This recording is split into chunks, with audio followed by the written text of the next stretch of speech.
Ô, Diogo, essa história de se meter em política, o Imperdoável, outro dia, estava convidando governadores conversando com governadores, convidando eles para concorrer ao Senado. Eles estão preocupados com o Senado. O Lula disse essa semana passada que senão que a prioridade da esquerda tem que ser o Senado, porque senão, se eles ganham, eles vão avacalhar com o STF. O Lula está dizendo que nós vamos avacalhar com o STF. Acho que sim, né? Eu não compro essa não, Júlio. Eu acho que essa discussão eleitoral para 26 é um perigo. Ela cria uma normalização do absurdo com base em uma ilusão eleitoral. A gente não pode esquecer que, se tudo seguir como está, nós teremos em 2026 os mesmos juízes de 2022, com mais e não menos poderes abusivos, a mesma imprensa, os mesmos equipamentos, as mesmas leis violadas e as mesmas proibições. É difícil fazer as mesmas coisas e encontrar resultados diferentes. Eu costumo dizer que é muito difícil encontrar os eleitores do Lula de 2022 em qualquer lugar que não seja urna e pesquisa. Quer dizer, ele é um homem que foi eleito presidente do Brasil sem ter conseguido aglutinar pessoas num país continental, nem antes, nem durante e nem depois das eleições. A live com o show foi uma falência absoluta. Mesmo nos itens de consumo, e o bis é um grande exemplo, em que um produto da Lacta impactou nas ações da Mondelez.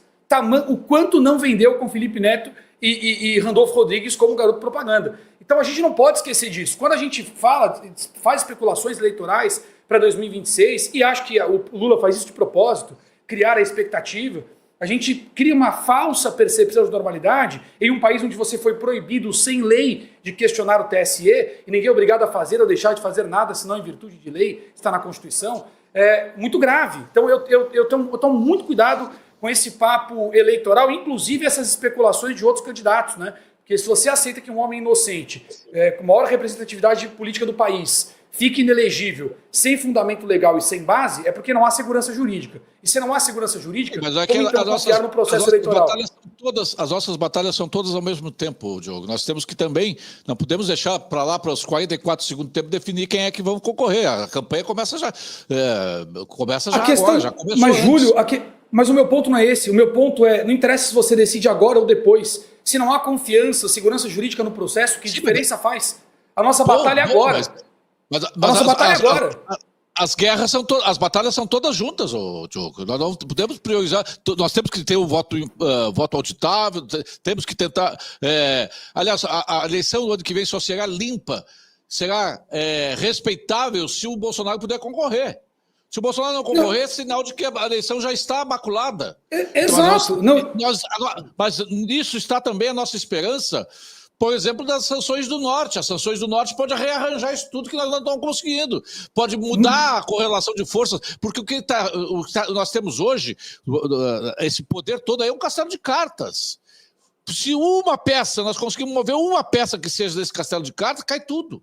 Se nós conseguimos isolar o inominável, isso já muda o panorama. Tu sabe que está cheio de rato de navio nessa coalizão aí? O rato de navio vê que dá uma denada qualquer e ele já sai fora, meu velho.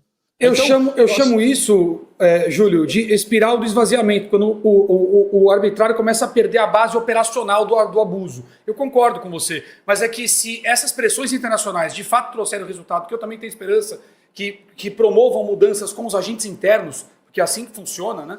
Você não espera que alguém dos Estados Unidos entre aqui e mude as coisas, mas a pressão que ele gera de lá muda o comportamento de quem está aqui dentro. Eu concordo com você, mas é que se isso acontecer, então nós não teremos as mesmas condições para 2026. E se não temos as mesmas condições para 2026, se há normalidade jurídica, então Bolsonaro é candidato. Se é esse o caso, então não faz sentido pensar em outro candidato. Essa é a minha lógica básica. Se eu acredito que eu vou ter normalidade jurídica. O Diogo, se eles já estão trabalhando para candidatos para 2026, nós temos que trabalhar também. Os nossos candidatos já têm que estar aí, já têm que estar percorrendo os estados. Normalidade jurídica, Júlio. Veja, o STF não tem prerrogativa constitucional. Eu quero deixar esse ponto importante. Para fazer nada do que eles estão fazendo. Quando eu digo nada, é nada mesmo. Por exemplo, as investigações das emendas que o Dino está fazendo, quando faz, ele usurpa os artigos de 71 a 74 da Constituição. Ele está fazendo o papel do TCU.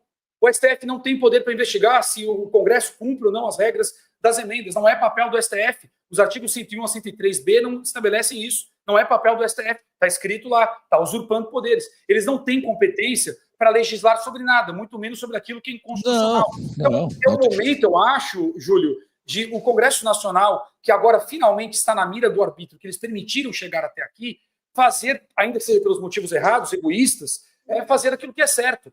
O que é certo? É apontar as ilegalidades do STF e pressionar pelo impeachment dos ministros.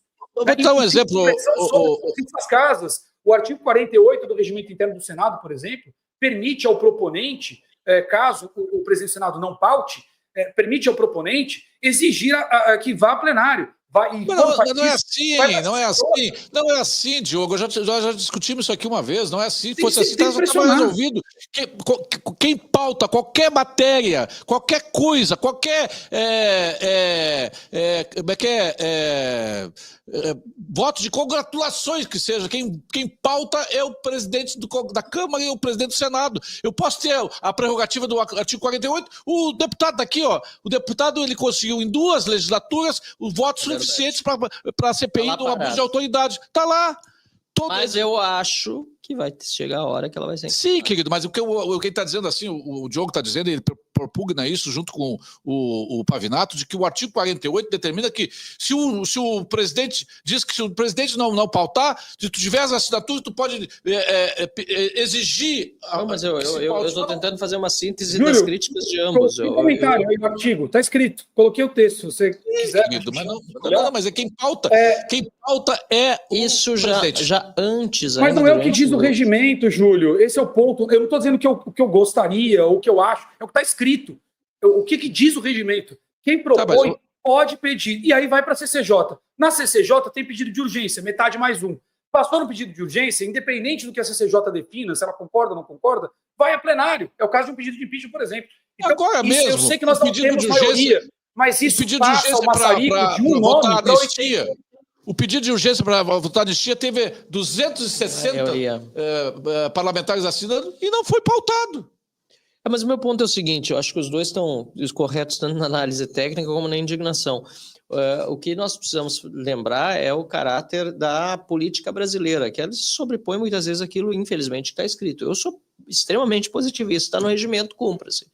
Eu comecei a sentir isso já no governo Bolsonaro, quando Rodrigo Maia era presidente, que a depender do tema, o presidente decidia, menos do que o Lira fez e menos do que hoje o Mota faz, foi ainda piorando a situação, mas o presidente decidia muito mais com a conveniência dos líderes partidários, com o discurso de que acordo de plenária é soberano, que eu acho absurdo, está no regimento, está na Constituição, tem que pautar, tem que fazer acontecer.